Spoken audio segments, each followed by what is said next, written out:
everyone, welcome back to JP's Budget Collecting and our weekly look back at the hot comics from 6 months ago.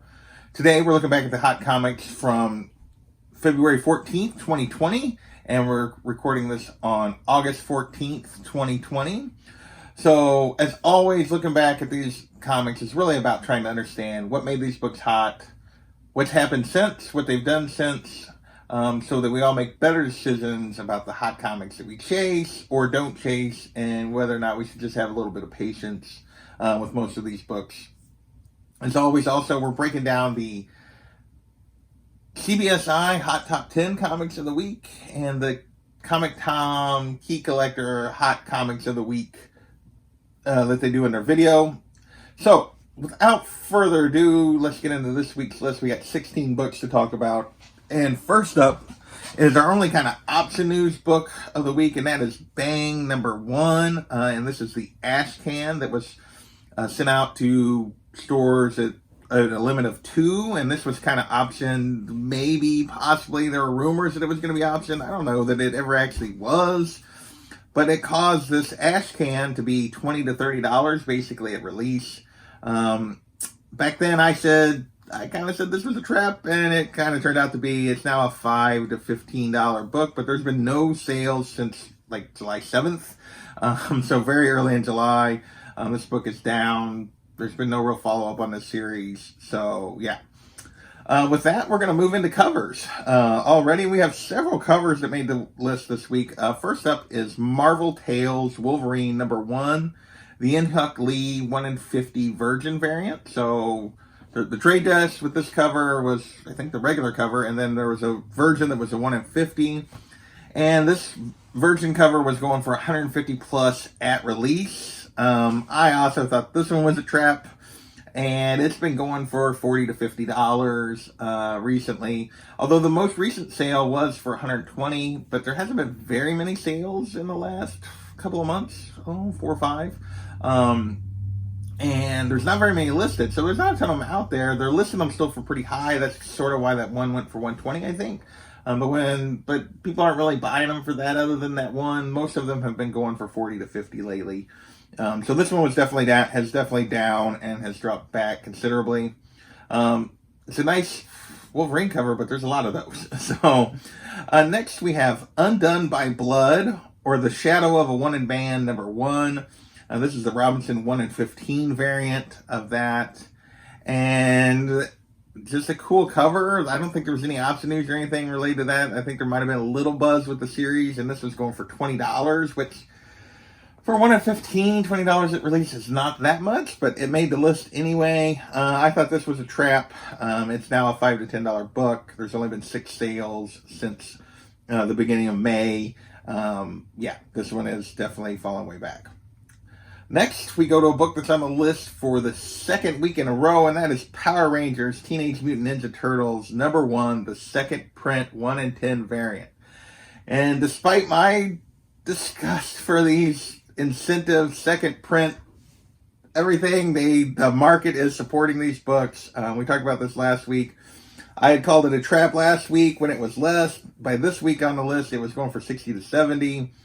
And now it's going for 80 to 200, and it really is a scatter shot between 80 and 200. I normally like to have it like zeroed in on kind of the price a little bit, but this is when literally the most recent one was 200. Like 2 sales before that was 80. The one between was like 100 something. So, but there's been no sales in August, so it has like the pace at sales have slowed down a little bit. But overall, this book is up. It's been straight cash so far, which. Yep, Power Rangers and TMT fans love their books, and they're going to pay for them. So, kind of like our next book, which is Darth Vader #1. This is the Del Mundo 1 in 100. And these Star Wars incentives tend to go for big money, and most of the time hold on pretty well. This one was going for 150 to 175 right out of the gate. I call this an I'll Be Back. Because Star Wars books tend to hold these incentives tend to hold pretty well, although not necessarily at that high of a value. But it's actually turned into more of a trap. This one's down to a $40 to $50 book. That's only based on 3 sales recently, and there's been no listings there are currently no listings for this book. So there's nothing listed. Everything that has sold, but it's been in the $40-$50 range. So if one came up now, it might go for a little more if people were still looking for it. I don't know that this is that great a cover, so yeah, definitely has been a trap so far, at least.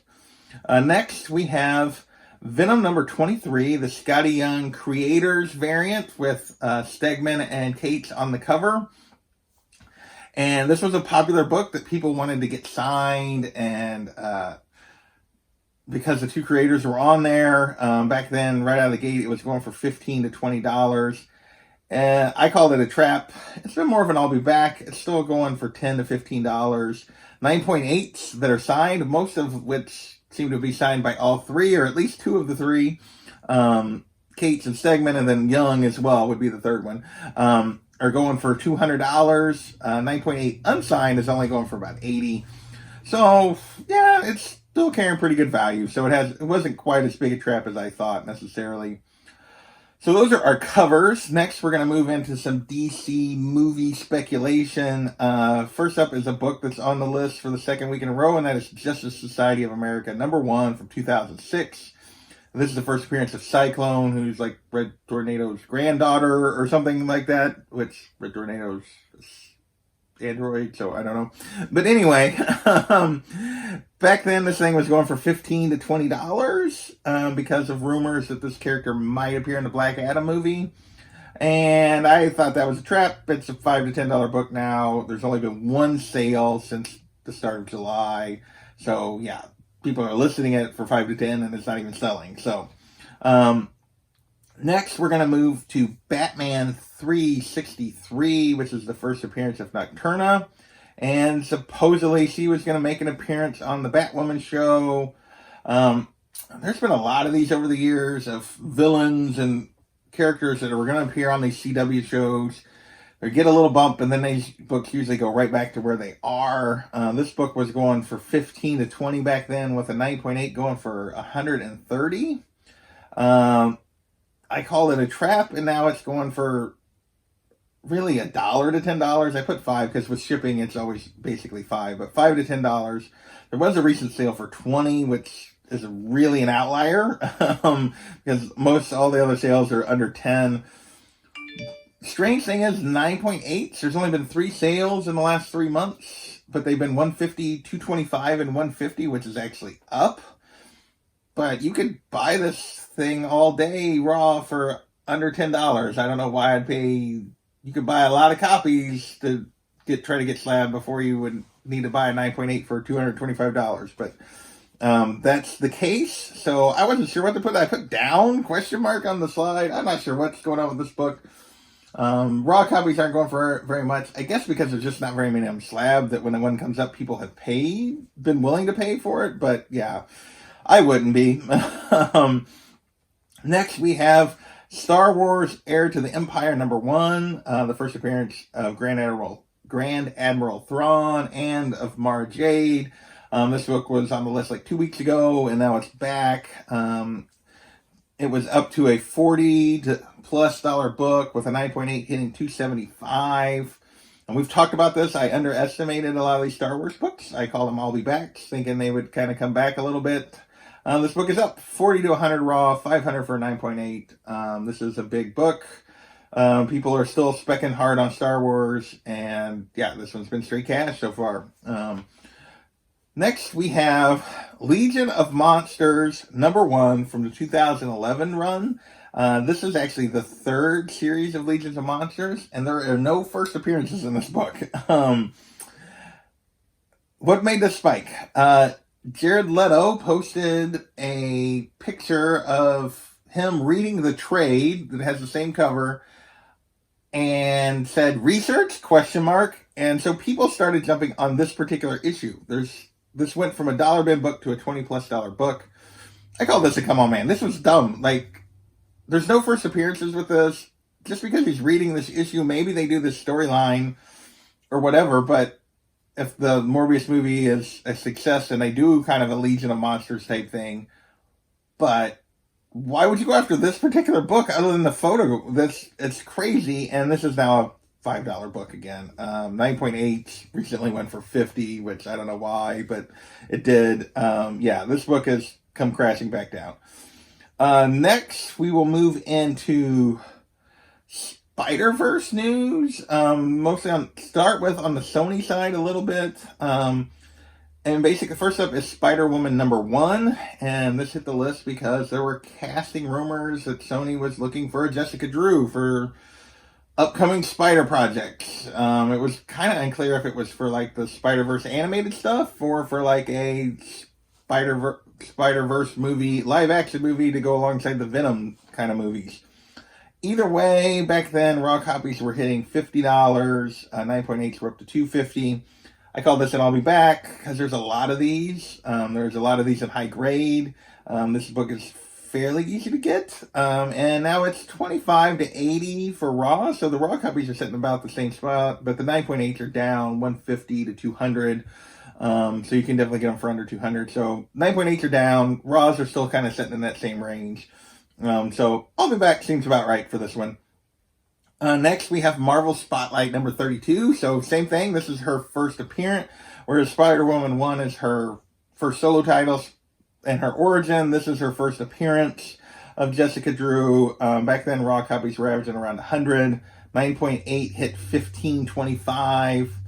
I said this is straight cash because I felt like this had long been an undervalued book, and it was probably just kind of getting to where it was at. And that's basically what we're looking at. Raw copies have come down a little bit. You can still get them 50 to 100.